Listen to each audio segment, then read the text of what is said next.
none of what we revealed yesterday has changed, and we didn't overstate it yesterday, and we're not overstating it now.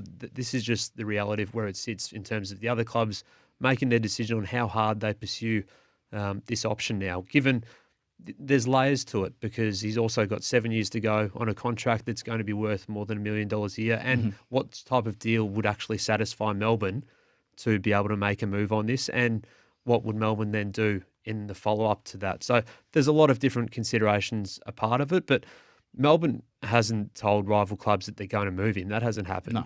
No. His management hasn't been telling clubs that either. This isn't a salary cap consideration at all, but clubs are nonetheless weighing up what it would cost to get him out. And that's a big question, isn't it? It certainly is. And I heard you this morning speaking with Kane Corns and Brad Johnson on Trade Radio around what the potential cost would be to get Clayton Oliver out of Melbourne. I thought you described it pretty succinctly in the sense that probably would be two firsts. This is still a player that's contracted till 2030, signed that deal last year, midway through last year. Obviously, he was in his pre-agency year last year. He was due to become a free agent this year, but signed early.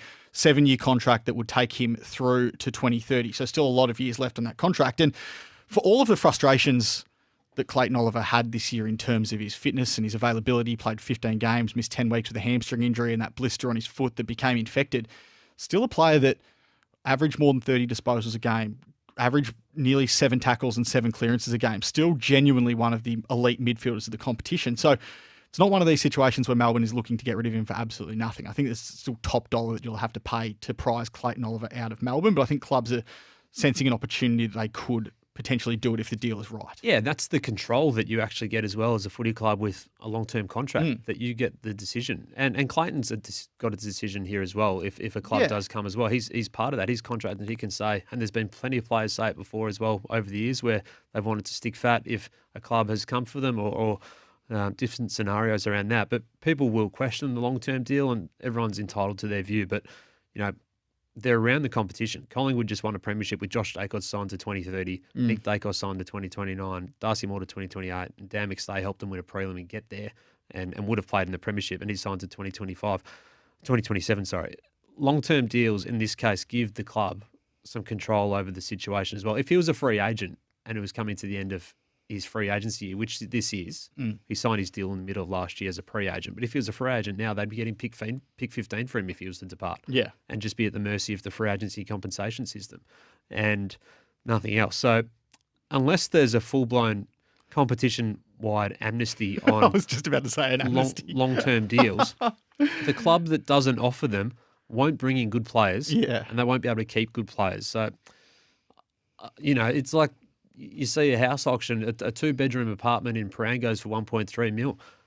The lady with the sign at the end who's offered that probably thinks it's not worth that, but she knows if she doesn't pay it, then the bloke down the road is going to pay it. So it's kind of difficult to be in the marketplace if you're not going to do it. It's impossible, I think. You know, stick to your principles and morals of long-term deals not applying, but you know, you're not going to have any good players because you're not going to be get them or you're not going to be able to keep them. But the interesting part now is which of the clubs who are going to be in the mix or at least looking at it and what's the fit from a capability point of view and also from, you know, a trade point of view as well. Who has the means to do it? Well, do you want to go through a couple? Because I look at a side like Adelaide who's I've long thought it's probably a midfielder away from being among the genuinely elite teams in the competition. They've got 3 picks inside 24 this year. They've got a future one as well.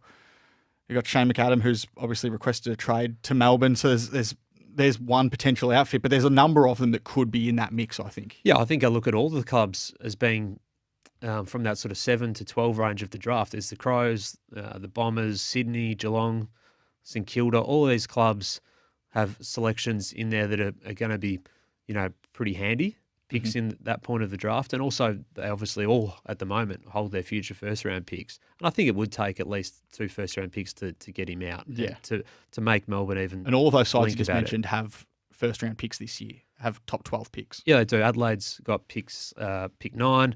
And Geelong, of course, pick 7. Essendon's got pick 8.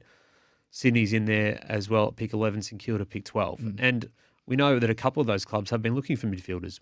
We've seen it with what the Swans are doing with interest in Paddy Dow that you revealed last week. I know that's a very different level, but it's still interest in that position. We know Cal Mills is going to potentially miss half the season with his shoulder surgery. James Jordan heads there as a free agent. Yes, that's been a target for them. And there's some salary cap room there as well. We know Brodie Grundy is going to get there as a trade, but also they've had interest in Ben McKay. They've had interest in pivoting potentially to Tom Doedee as well in the free agency stakes. So there's that, as you mentioned, the Crows, there's the link there with Darren Burgess. And they've also got the trade ongoing with McAdam. Yep. The Cats have been looking at midfielders through the year. We know their first pick is on the table for the right player or price. Andrew Mackie told us that on Gettable last week on AFL.com.au. Yeah, and the Bombers, if they end up with the Gresham compensation pick coming back to them as part of these sort of layered talks, then they could be loaded with pick 8, pick 13, and also a future first rounder as well. And if they're willing to throw that into the mix, then that would be a conversation with them. St Kilda has a link with Oliver as well, with Dave Misson, their footy boss. Yep.